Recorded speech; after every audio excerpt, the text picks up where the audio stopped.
Power ਤਾਂ ਹਰ ਚੀਜ਼ ਦੀ ਹੁੰਦੀ ਹੈ। ਜਦੋਂ ਬੰਦਾ ਪਾਵਰ ਚ ਆਂਦਾ ਹੈ ਲੋਕੀ ਕਹਿੰਦੇ ਉਹ ਬੜਾ ਇੱਜ਼ਤਦਾਰ ਹੈ, ਇੱਜ਼ਤਦਾਰ ਨਹੀਂ ਹੋਇਆ, ਬੇਨਕਾਬ ਹੋ ਗਿਆ ਹੈ। ਉਹਦੀ ਔਕਾਤ ਸਾਹਮਣੇ ਆ ਜਾਣੀ। ਹੁਣ ਪਾਵਰ ਜਾਣ ਤੋਂ ਬਾਅਦ ਪਤਾ ਲੱਗੂਗਾ ਵੀ ਇਹ ਲੋਕਾਂ ਨਾਲ ਤੂੰ ਤਲਾਕ ਨਾਲ ਬੋਲਦਾ ਹੈ ਜਾਂ ਹਾਂਜੀ ਹਾਂਜੀ ਕਹਿ ਕੇ ਗੱਲ ਕਰਦਾ ਹੈ। ਦਰਖਤ ਅਗਰ ਫਲਦਾਰ ਹੋਏਗਾ ਤਾਂ ਝੁਕਿਆ ਰਹੇਗਾ, ਜੇ ਫਲਦਾਰ ਨਹੀਂ ਹੋਏਗਾ ਤੇ ਬਸ ਵਿੱਚ ਚੀਕਾਂ ਹੀ ਮਾਰੂਗਾ, ਸਫੇਦੇ ਵਾਂਗੂ ਉੱਚਾ ਹੀ ਉੱਚਾ ਜਾਈ ਜਾਣਾ, ਫਲ ਕੋਈ ਨਹੀਂ ਮਿਲਣਾ ਉਹਦੇ। ਔਰ ਸਿਵਾਏ ਉਹਨੂੰ ਕੱਟਣ ਤੋਂ, ਕੱਟ ਕੇ ਉਹਦੇ ਤੇ ਪੈਸੇ ਲੈਣ ਤੋਂ ਇਲਾਵਾ ਉਹਦਾ ਕੋਈ ਹੱਲ ਵੀ ਨਹੀਂ। ਖੜਾ ਹੋ ਜਿੰਦਾ ਕਿਸੇ ਵਜੂਦ ਦਾ, ਕਿਸੇ ਦੇ ਕੰਮ ਦਾ ਨਹੀਂ। ਦਰਖਤ ਤਾਂ ਉਹੀ ਬਿਹਤਰ ਹੈ ਨਾ ਜਿਹੜਾ ਜ਼ਿੰਦਾ ਵੀ ਰਵੇ, ਫਲ ਵੀ ਦਿੰਦਾ ਹੋਵੇ, ਝੁਕਿਆ ਵੀ ਹੋਵੇ। ਤੇ ਬੰਦਾ ਪਾਵਰ ਜਾਣ ਤੋਂ ਬਾਅਦ ਤਾਂ ਬੇਨਕਾਬ ਹੋ ਗਿਆ। ਚੰਗਾ ਹੋਏਗਾ ਫਿਰ ਲੋਕੀ ਕਹਿਣਗੇ ਚੰਗਾ ਹੈ, ਮੰਦਾ ਹੋਏਗਾ ਤੇ 10 ਦਿਨਾਂ 'ਚ ਹੀ ਪਤਾ ਲੱਗ ਜਾਣਾ ਵੀ ਇਹ ਤਾਂ ਮਹਾ ਬਦਤਮੀਜ਼ ਹੈ ਜੀ। ਤੇ ਇਸ ਲਈ ਮਸਜਿਦ ਬਣਾਣੀ ਹੈ। ਜਿਹੜੇ ਜ਼ਿੰਮੇਦਾਰ ਹੈ ਇਸ ਗੱਲ ਨੂੰ ਪਹਿਲਾਂ ਤਾਂ ਚੰਗੀ ਤਰ੍ਹਾਂ ਸਮਝ ਲਓ ਕਿ ਮਸਜਿਦ ਕਿਸੇ ਦੇ ਬਾਪ ਦੀ ਜਾਗੀਰ ਨਹੀਂ।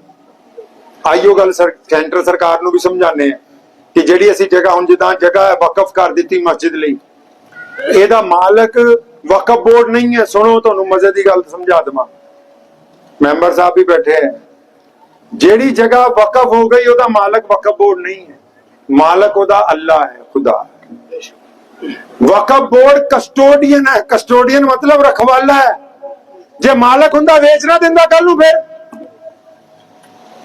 ਜੇ ਵਕਫ ਬੋਰਡ ਮਾਲਕ ਹੁੰਦਾ ਰਜਿਸਟਰੀਆਂ ਕਰਾ ਵੇਚੀ ਨਾ ਜਾਂਦਾ।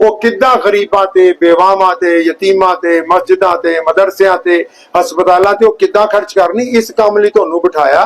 ਇਸ ਤੋਂ ਇਲਾਵਾ ਤੁਹਾਨੂੰ ਕੋਈ ਇਖਤਿਆਰ ਨਹੀਂ ਹੈ ਕਿ ਤੁਸੀਂ ਵਕਫ ਦੀ ਜਾਇਦਾਦ ਨੂੰ ਵੇਚਣ ਦੀ ਗੱਲ ਕਰੋ, ਉਹਦੀ ਤਬਦੀਲੀ ਦੀ ਗੱਲ ਕਰੋ, ਉਹਦੀ ਜਗ੍ਹਾ ਕਿਸੇ ਹੋਰ ਦਾ ਨਾਮ ਲਿਖਣ ਦੀ ਗੱਲ ਕਰੋ। ਨਹੀਂ, ਕਿਉਂਕਿ ਜਿਹਨੇ ਦਿੱਤੀ ਉਹਨੇ ਇਹ ਕਹਿ ਕੇ ਦਿੱਤੀ ਕਿ ਮੈਂ ਅੱਲਾਹ ਦੇ ਲਈ ਵਕਫ ਕਰਦਾ ਪਿਆ, ਇਹਦਾ ਮਾਲਕ ਅੱਜ ਤੋਂ ਖੁਦਾ ਹੈ। ਔਰ ਖੁਦਾ ਨੇ ਤਾਂ ਕਿਹਾ ਕਿ ਮੈਂ ਵੇਚਣ ਨਹੀਂ ਆ ਰਿਹਾ, ਖੁਦਾ ਦਾ ਵੇਚਣ ਨਹੀਂ ਨਾ ਆ ਰਿਹਾ ਜੀ।